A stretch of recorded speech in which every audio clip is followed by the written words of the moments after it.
Croissance verte, c'est maintenant sur Midi 1 et merci de nous rester fidèles. Chaque année, des tonnes de déchets d'équipements électriques et électroniques, souvent en provenance des pays développés, arrivent en Afrique. La Côte d'Ivoire, avec sa casse d'Anoumabo au sud d'Abidjan, est un symbole de ce défi. Alors comment le continent peut-il transformer cette menace en opportunité ? Aujourd'hui, nous rencontrons Soro Mamadou, le président de l'Association des ferrailleurs des casses modernes de Côte d'Ivoire, AFECAM CI, pour découvrir comment cette association lutte pour une gestion durable de ces déchets. Et pour avoir un éclairage complémentaire sur le sujet, nous sommes avec Monsieur Modou Fall, spécialiste en gestion des déchets électriques et électroniques. Merci d'avoir accepté notre invitation. Merci Alex pour l'invitation. C'est un réel plaisir pour moi de parler de la question écologiquement rationnelle de la gestion des déchets d'équipements électriques et électroniques. Merci Monsieur Fall. Et avant d'entamer cette discussion, allons en Côte d'Ivoire. C'est un reportage signé Noam Karsinkati, Fatou Cissé et Bachir Yazbodian.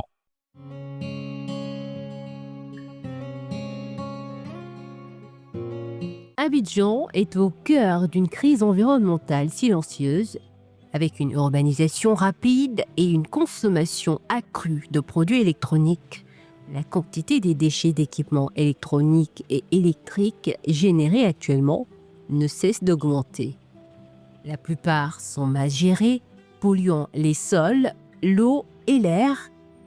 Cet après-midi, sous un ciel clair, Soro Mamadou, président de l'Association des ferrailleurs des casses modernes de Côte d'Ivoire, AFECAM CI, s'est rendu au cœur du quartier d'Anoumabo, au sud d'Abidjan, la capitale économique ivoirienne, épicentre du recyclage informel des déchets d'équipements électroniques et électriques. Accompagné de son équipe, il a parcouru des ruelles étroites et animées où s'entassent des tonnes d'appareils hors d'usage, téléphones, ordinateurs, téléviseurs, imprimantes, réfrigérateurs, câbles, autant de déchets qui constituent un défi environnemental et sanitaire majeur. Le président a entamé sa visite avec une présentation claire de la situation. Ici, particulièrement, on est dans le centre de traitement des 2-3 œufs. Et l'activité même en elle-même se présente par la récupération de tout ce qui est 2-3 œufs de seconde main. Et on les entraîne, on les achemine dans notre casse ici. Arrivé dans notre casse ici, les différents spécialistes, selon les domaines, chacun va prendre l'élément en 2-3 œufs dont il maîtrise le fonctionnement.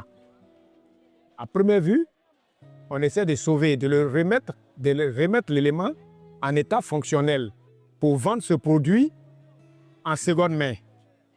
Et dans la deuxième composante, quand le produit n'est pas réparable, alors il va passer dans un système de démantèlement où on va essayer de démanteler et de trier les composantes qui ont une valeur. À notre niveau ici, le démantèlement est artisanal. C'est-à-dire, elle est artisanale avec un marteau et un birin. On essaie de démonter l'élément en question. En démontant l'élément en question, il y a des substituts, des composantes qui sont prisées, telles que ce qui est composite en cuivre, il y a l'aluminium, il y a le bronze, il y a le zinc qui est dedans, le plomb. Chaque élément a un prix. En fonction de l'importance de l'élément, on commence à les rechercher. Maintenant, il y a une autre partie qui n'a pas de valeur. Là, il est traduit en déchet à côté, on le met. C'est ce qui va nous encombrer. Le traitement, c'est les éléments plastiques là qui causent beaucoup de problèmes. Mais à nos jours, on arrive à voir certaines sociétés en place qui sont spécialisées dans le traitement de ces éléments plastiques là. Ce qui fait que la quantité des encombrants, des déchets là diminue. La gestion actuelle des déchets d'équipements électroniques et électriques, autrement appelés D3E, est caractérisée par un secteur informel dominant où des pratiques dangereuses telles que le brûlage à ciel ouvert pour récupérer des métaux précieux sont courantes. Ces pratiques entraînent une pollution environnementale significative et constituent un risque grave pour la santé des populations locales. Cependant, des initiatives émergent pour améliorer cette situation, Des organisations telles que la FECAMCI travaillent à structurer le secteur informel, à sensibiliser les acteurs locaux aux bonnes pratiques et à promouvoir le recyclage responsable. Le président a ensuite mis en lumière les efforts de la FECAMCI pour structurer cette filière, insistant sur la nécessité d'une mobilisation collective. Nous fonctionnons d'abord dans un système informel. C'est de formaliser d'abord ce secteur d'activité-là. Formaliser le secteur d'activité. Après la formalisation des secteurs d'activité, essayer de réagir dans l'intérêt de nos membres en les installant sur des sites qui sont classés. Sur les sites classés, on a moins de polluants, tout est prévu. On a 90% de nos membres qui ne sont pas scolarisés. Donc, il n'y a que par la sensibilisation et la mise en place de certains systèmes dans la gestion de leurs activités qu'on essaie de mettre en place pour les faire comprendre par des manières rudimentaires. Pour que quelqu'un puisse organiser votre secteur d'activité, il faut qu'il y ait des données et des données fiables. Alors que dans l'informel, il est difficile de pouvoir avoir des données fiables. On peut avoir des estimations, mais pas des données fiables. Pour pouvoir avoir des données fiables avant d'y s'y mettre, avant que les autres viennent nous donner le coup de main, il faut qu'on soit un peu formalisé. Donc nous sommes en train d'agir dans le sens de formaliser la plupart des sous-groupes qui animent notre secteur d'activité. Au cours de la visite, Soro Mamadou s'est arrêté auprès des ateliers où des travailleurs, souvent en équipement de protection, récupèrent le cuivre et d'autres matériels précieux. Ici, ils sont spécialisés dans le démantèlement pour une récupération des métaux, des différents métaux. Voilà. Du cuivre, de l'aluminium, du zinc, du plomb, bronze. Dans le fonctionnement, tout équipement émanant des 2-3 heures de seconde, mais qui arrive ici, qui n'est plus en état fonctionnel, on ne peut pas remettre en état, se retrouve ici. Lui, il est l'expert dans le démantèlement. Là, ça vient. On équipait du cuivre. Voilà le cuivre ici, voilà l'aluminium. Voilà le fer ici. Voilà le fer ici. Donc, tout est sélectionné. On enlève, voilà. C'est l'aluminium là qu'on a mis ici, dans les sacs là. Moi, mon travail, c'est de récupérer tout ce qui est usagé, où on peut récupérer des métaux dedans. Quand on gagne les anciens climatisés, on prend comme ça, à cet état, on enlève du cuivre, de l'aluminium, et puis les fers. Ça va au PK18 pour ceux qui fabriquent les marmites. Le cuivre, ça va en Europe. On passe ça ici. On le fer aussi, même chose. Voilà mon magasin de fer. À cet endroit, nous sommes auprès des spécialistes qui traitent les écrans plasma. Les écrans plasma. Donc, on est en face là. Ils sont spécialisés dans le traitement et la récupération des écrans plasma. Ce qui est en état de fonctionner.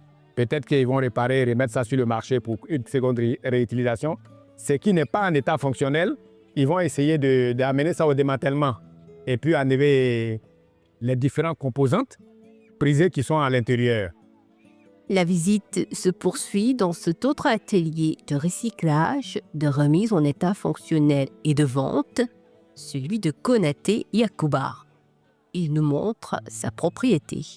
Ça, c'est un écran que 24 pouces qui est alimenté avec son, comment on appelle, son unité centrale plutôt. Ça, c'est un second main. Actuellement, il est en état de marche.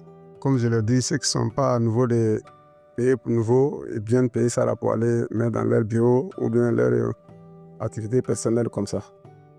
Des entreprises privées mettent en place des infrastructures pour collecter, trier et recycler les D3E de manière plus sûre et efficace. Malgré ces efforts, des défis persistent. Le manque d'infrastructures adéquates, la faible sensibilisation du public et le manque de financement. Autant d'obstacles à surmonter. Une approche intégrée impliquant le gouvernement, le secteur privé et la société civile est essentielle pour mettre en place une gestion durable des déchets d'équipements électriques et électroniques en Côte d'Ivoire, protégeant ainsi l'environnement et la santé des populations. Le défi qui nous anime dans toutes nos sections, c'est d'avoir des sites définitifs pour recaser nos membres. Et après avoir recasé nos camps, arriver à faire des installations qui répondent aux normes dans la gestion de l'environnement à travers nos boulots. Et après l'installation, il va falloir aller chercher le financement.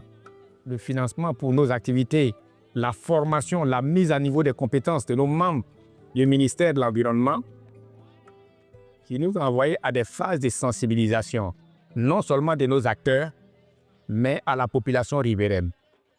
Voilà. À des sensibilisations sur des polluants contenus dans ce qu'on manipule. Au préalable, on n'était pas sensibilisé à ces effets-là, mais maintenant, à partir de la sensibilisation, les hommes se protègent quand ils sont en contact le plus souvent avec ces matériaux-là. Ensemble, citoyens, entreprises et gouvernements peuvent transformer cette crise en opportunité, d'où les collaborations et partenariats. La gestion des déchets d'équipements électriques et électroniques s'inscrit de plus en plus dans une démarche de gestion écologiquement rationnelle, c'est-à-dire adopter des pratiques qui minimisent les impacts négatifs sur la santé humaine et l'environnement tout au long du cycle de vie des D3E, de leur collecte à leur traitement final. Nos activités s'inscrivent dans une gestion durable de ce que nous faisons. Pourquoi? Parce que ce qui devait être nuisible à nos populations, ce qui devait être désencombrant, ce qui devait nous être poussé, ce qui devait nuire même, nous le récupérons pour venir sur place ici, ce que vous voyez, et que nous arrivons minutieusement à les traiter, à redonner une seconde vie à ce qui n'est pas fonctionnel. Donner une seconde vie à ce qui n'est pas fonctionnel, c'est de rendre utile ce qui était inutile. Chaque année, environ 50 000 tonnes de déchets électroniques s'accumulent en Côte d'Ivoire, mais seulement 10 000 tonnes sont traitées par des entreprises spécialisées telles que SGS Renouveau et Electronic West Africa. Cette visite guidée à Anoumabo illustre parfaitement les enjeux complexes de la gestion des déchets électroniques en Côte d'Ivoire, un équilibre fragile entre économie informelle, risques sanitaires, écologiques et espoir d'un développement durable. C'est le moment pour les gouvernements africains d'agir, de soutenir les initiatives locales, de promouvoir un recyclage responsable et de construire une Afrique plus propre et plus prospère.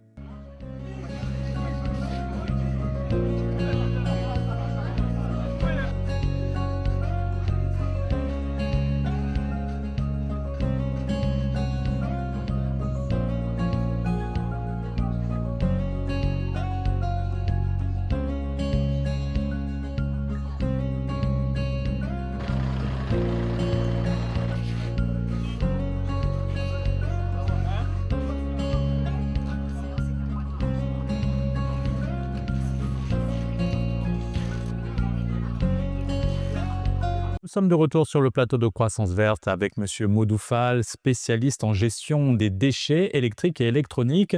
Monsieur Fall, après ce reportage, quel regard portez-vous sur la gestion de ces déchets par les membres de l'AFECAMCI? Ce que nous avons vu dans le reportage est quasi similaire avec ce que nous voyons un peu partout en Afrique de l'Ouest. On voit des acteurs avec une approche purement économique, où chacun essaie de trouver en tout cas son épingle du jeu, essaie de trouver en tout cas ce qui l'intéresse dans les déchets. Donc ils ont parlé de réparation, ce qui est bien, qui permet de donner une seconde vie à ces équipements-là, donc pour augmenter leur durée de vie, mais également s'ils n'y arrivent pas, donc ils procèdent au démantèlement. Donc pour récupérer les métaux précieux, pour récupérer en tout cas les fractions qui ont de la valeur. Mais le problème de cette approche, c'est que à côté, il y a des substances dangereuses et qui ne sont pas gérées. Et quand on parle de déchets, en aucun moment, en tout cas les déchets dangereux ne doivent être mélangés avec les déchets non dangereux, ce qui est le cas, en tout cas dans le cas de ces types de pratiques. Donc il faut à un moment donné qu'on arrive, comme il a dit, à les organiser, à les accompagner, à les sensibiliser, mais également, avant même d'entamer le processus, en tout cas de traitement de ces revues-là, se munir au minimum d'équipements de protection individuelle qui va leur protéger, mais également préparer l'environnement de travail pour éviter de contaminer le sol, pour éviter de contaminer l'environnement de manière générale. Nous reviendrons justement sur le processus de tri et collecte au cours de cet entretien, mais avant, selon un rapport des Nations Unies, le monde devrait atteindre les 82 millions de tonnes de déchets en 2030, mais seulement 22,3% ont été recensés comme étant officiellement collectés et recyclés. À votre avis, qu'est-ce que justifie ce faible taux? Oui, je pense qu'il justifie ce faible taux pour se retrouver déjà dans la stratification, dans la classification, autrement dit, des déchets d'équipements électriques et électroniques. Par exemple, si nous prenons le cas de l'Union européenne, donc pour faciliter le traitement, donc les déchets ou bien ces équipements-là donc, sont classés en 7 familles. Donc nous avons la première famille qui regroupe les équipements thermiques, nous avons la deuxième famille qui regroupe les écrans, les moniteurs, la troisième famille avec les lampes, les ampoules, la quatrième famille avec les équipements électroménagers, les gros équipements. En 5, nous avons les petits équipements électroménagers. En 6, nous avons les équipements informatiques et de télécommunications. Et en 7e catégorie, nous avons les équipements photovoltaïques tels que les panneaux.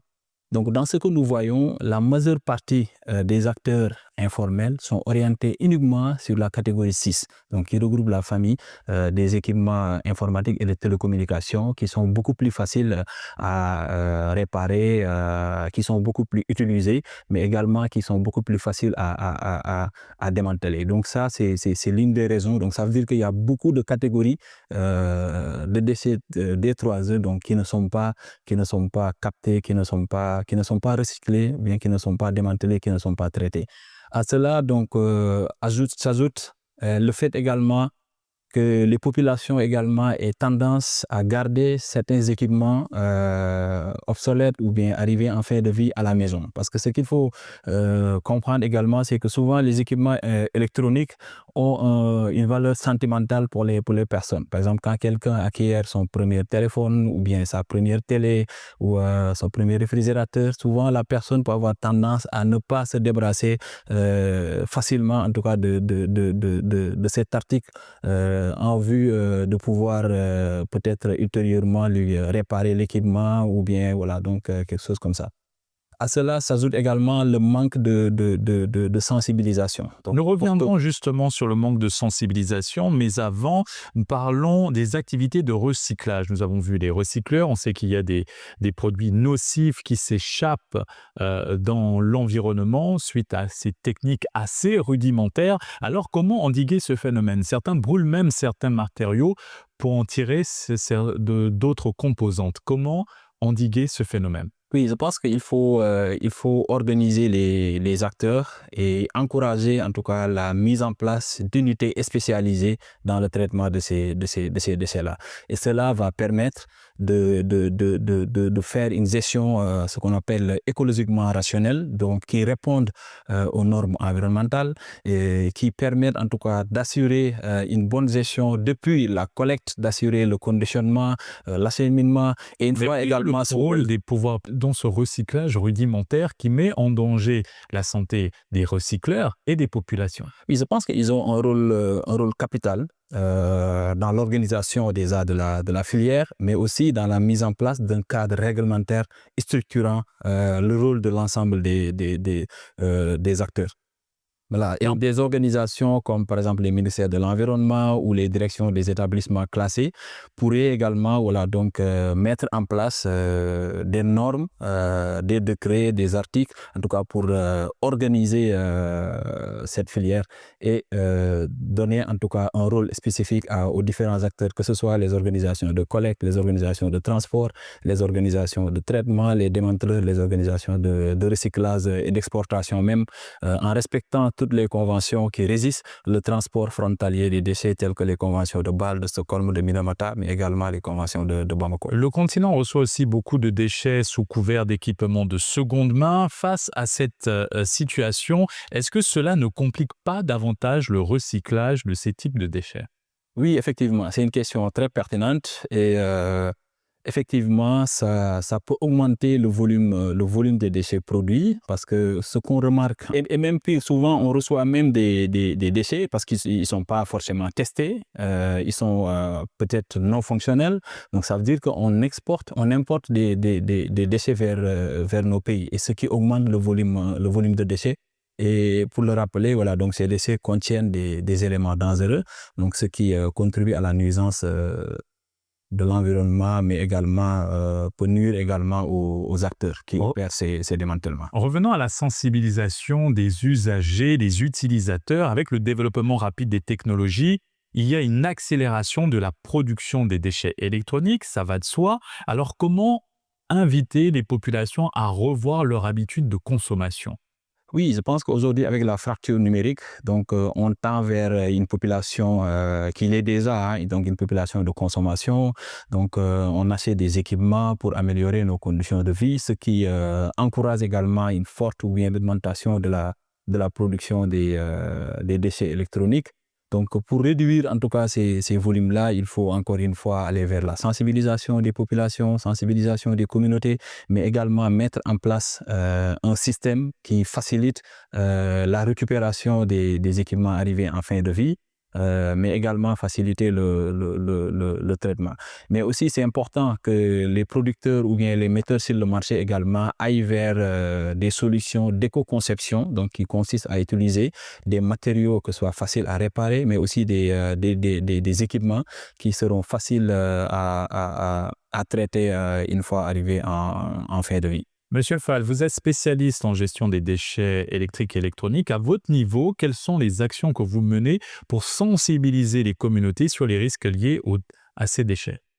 Oui, je pense que en tant qu'acteur clé de cette filière, donc nous avons mené beaucoup d'activités avec l'État, avec nos différentes organisations étatiques pour promouvoir ce qu'on appelle les éco-organismes. Parce qu'aujourd'hui, pour le traitement des déchets électroniques, il faut rappeler qu'il faut mettre en place la responsabilité élargie des producteurs qui permettent de traiter ultérieurement ces déchets une fois arrivés en fin de vie. Ces éco-organismes également, à travers la récupération de ce qu'on appelle les éco-contributions, qui sont des montants payés lors de l'achat des équipements et qui doivent prendre le traitement de ces équipements une fois arrivés en fin de vie, pourrait en tout cas être une manne financière très importante pour financer l'ensemble de la filière, à savoir les acteurs qui sont dans le démantèlement.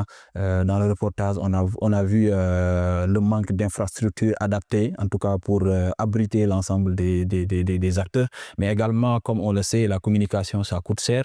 Donc, ces éco-contributions également pourraient permettre de financer ces campagnes de sensibilisation pour un changement de comportement allant dans une gestion écologiquement rationnelle et durable. Alors, comment transformer en opportunité le programme que constitue la gestion de ces déchets pour en faire un secteur pourvoyeur d'emplois, surtout pour les plus jeunes? Donc, je vais revenir un peu sur l'opportunité, en tout cas, des éco-organismes. Et si je prends l'exemple du Sénégal, en 2019, une estimation des équipements a été faite et on avait un volume de 75 millions d'unités. Donc, pour un volume de déchets estimé à 17 000 tonnes, excepté la catégorie 7. Donc, si on applique l'éco-contribution, ne serait-ce que 100 francs sur chaque équipement introduit sur le marché, ça équivaut à 7 milliards 500 millions. Si on applique 1000 francs, donc ça équivaut à 75 milliards de francs CFA. Donc, ces 75 milliards de francs CFA pourraient permettre à nos organisations étatiques de développer des politiques pour accompagner cette filière dans toute la chaîne de valeur. Donc, à savoir depuis la collecte, le conditionnement, le transport, les dispositifs de démantèlement, mais également de traitement des parties ultimes, autrement dit des déchets dangereux. Qui pourrait en tout cas créer beaucoup d'emplois sur toute la chaîne de valeur et également vu que c'est un secteur à très fort potentiel de création d'emplois. Parlons de synergie. Comment faciliter une collaboration étroite entre associations environnementales, recycleurs et autorités pour formaliser le secteur informel du recyclage? Et je pense que nos États gagneraient à développer en tout cas ce cadre de synergie pour permettre aux différents acteurs de la filière d'avoir des possibilités de se rencontrer, d'échanger sur la question et de trouver des solutions pour une gestion écologiquement rationnelle. Voilà. Donc, les partenaires techniques et financiers également pourraient également être des organisations qui pourraient en tout cas appuyer dans ce sens-là pour mettre en place ces cadres de réflexion-là. Merci, Monsieur Fall, pour cet éclairage. Merci beaucoup pour l'invitation. Et c'est ainsi que s'achève cette émission. Très bonne suite des programmes sur la panafricaine.